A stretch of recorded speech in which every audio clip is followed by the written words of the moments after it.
Sound the trumpets, beat the drums, spring has sprung! Of course, this is also the gardener's busiest time of year, juggling sowing, seedlings and young plants. The growing season starts here, and today we will be sowing some solidly sound vegetables, everyone's favourite warm season crop, and to finish, the sunniest, most soul-soaring veggie garden flower of all, so do stick around for that. Best get cracking then. And what better place to start than with one crop that sums up summer perfectly more than any other? Why, the tomato, of course. The tomato encapsulates the bounty of those warmer months. Richly aromatic, sweet and juicy. There's no beating it for flavour, made all the more intense if you grow it yourself.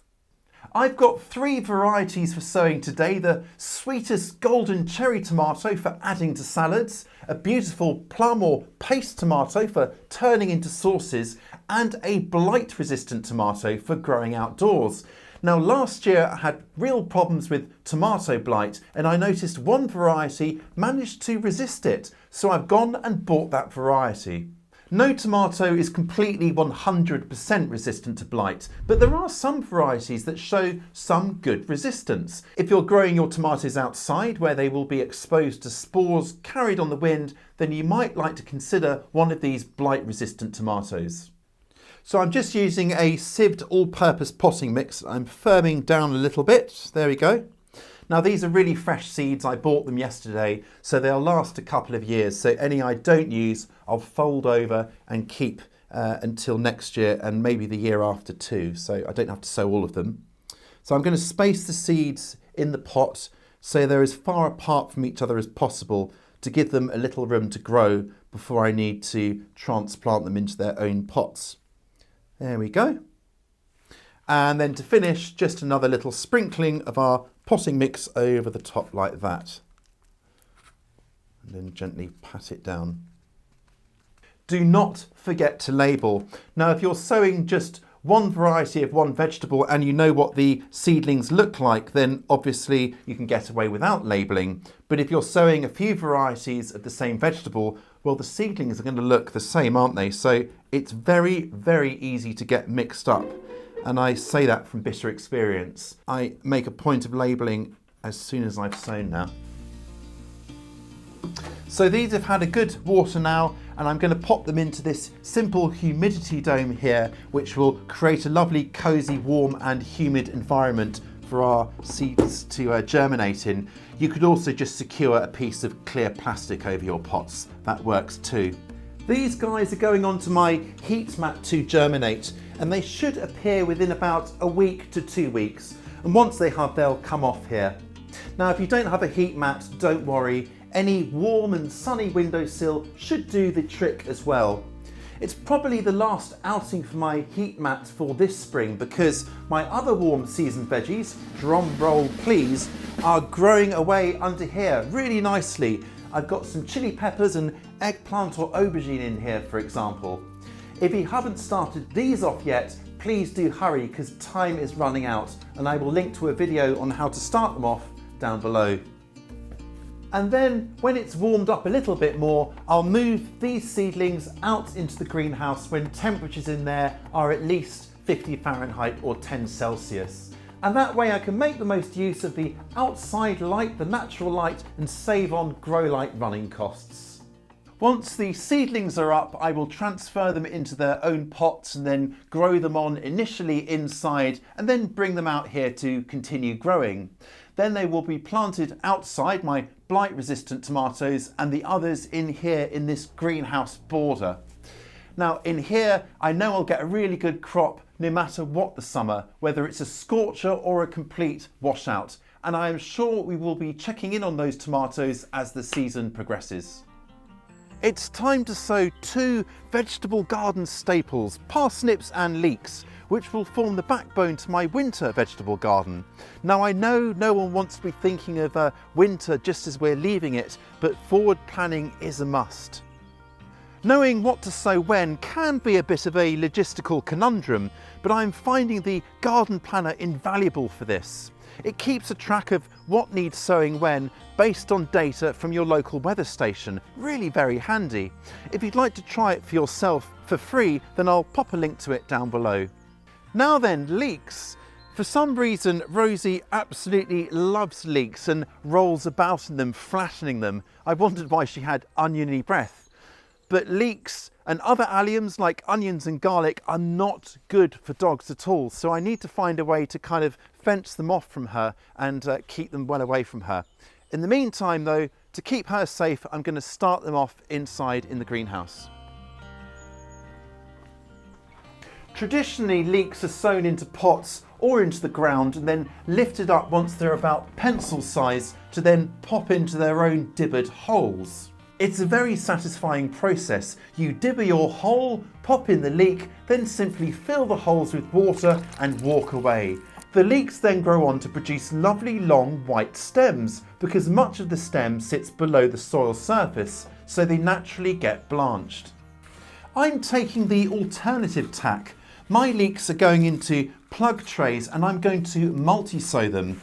They'll be grown on in these plugs as clusters of seedlings, then planted out as they are, no thinning required. And then they'll be grown on to harvest as clusters from autumn onwards.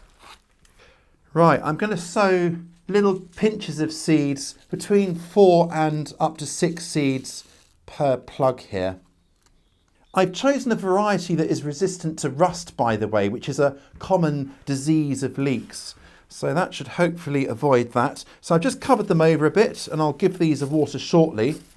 And I expect anywhere from 3 to 6 seedlings per plug, and they'll be grown on in here throughout spring and then planted out later on in the spring, or possibly if I pot them on after my early potatoes. That way I'll get twice the number of crops from the same piece of ground.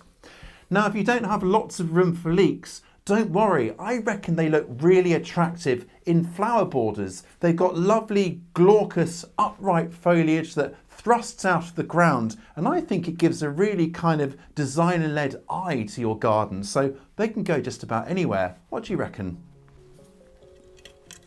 I always had a bit of a nervousness around starting off parsnips, that they might be tricky customers, but in my experience I found them pretty reliable germinators.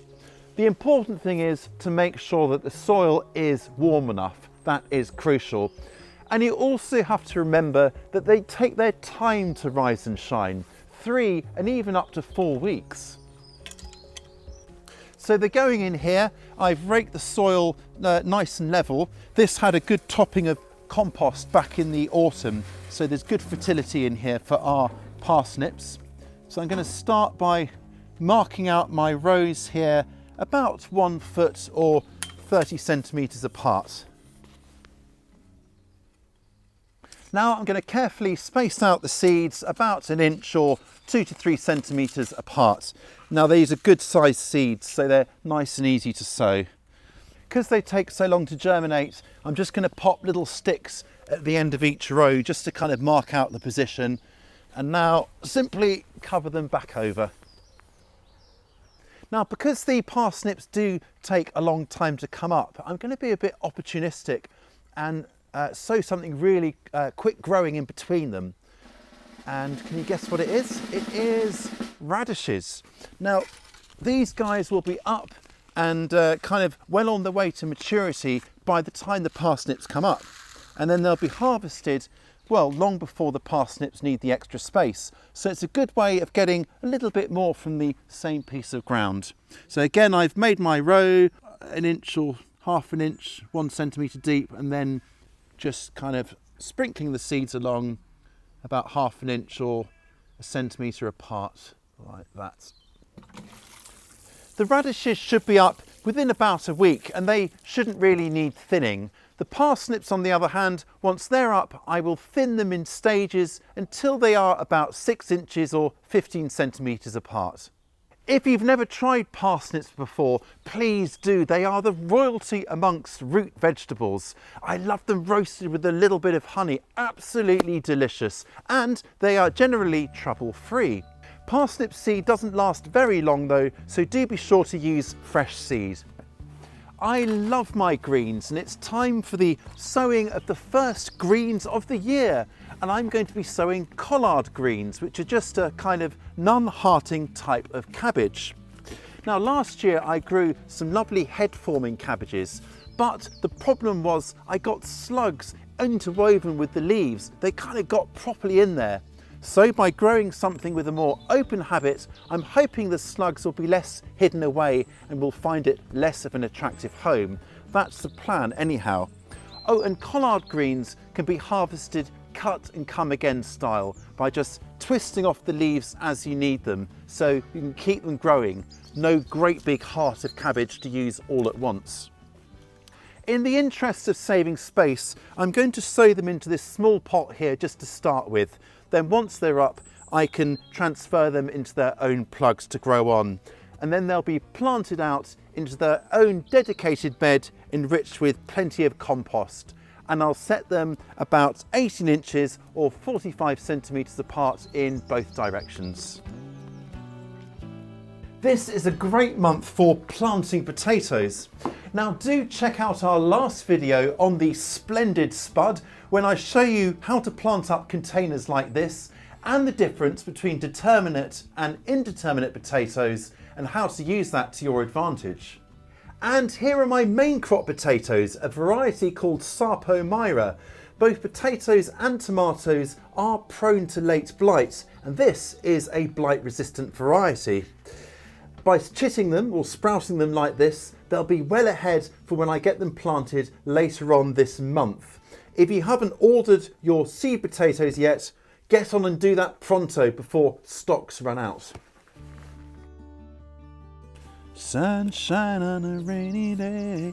Do you know what? I'm feeling so positive about this time of year. The birds are singing, the days are brighter, and life's good. And what better way to celebrate the start of spring than by sowing the happiest, cheeriest flower I know, the poached eggplant, and I like them served sunny side up.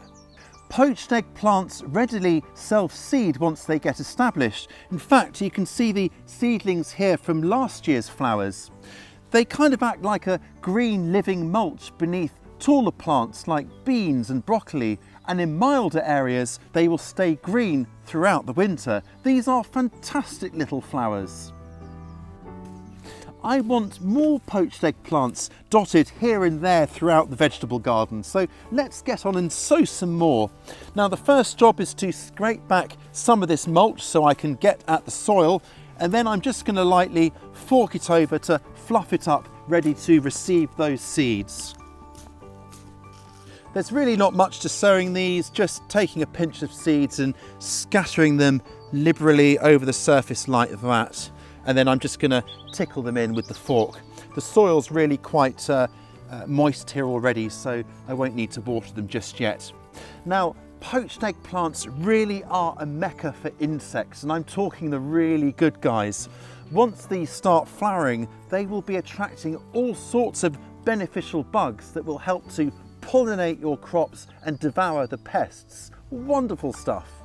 These won't need much more attention now, other than perhaps watering in dry weather as they establish. And if they come up a bit crowded, I'll thin some of them out.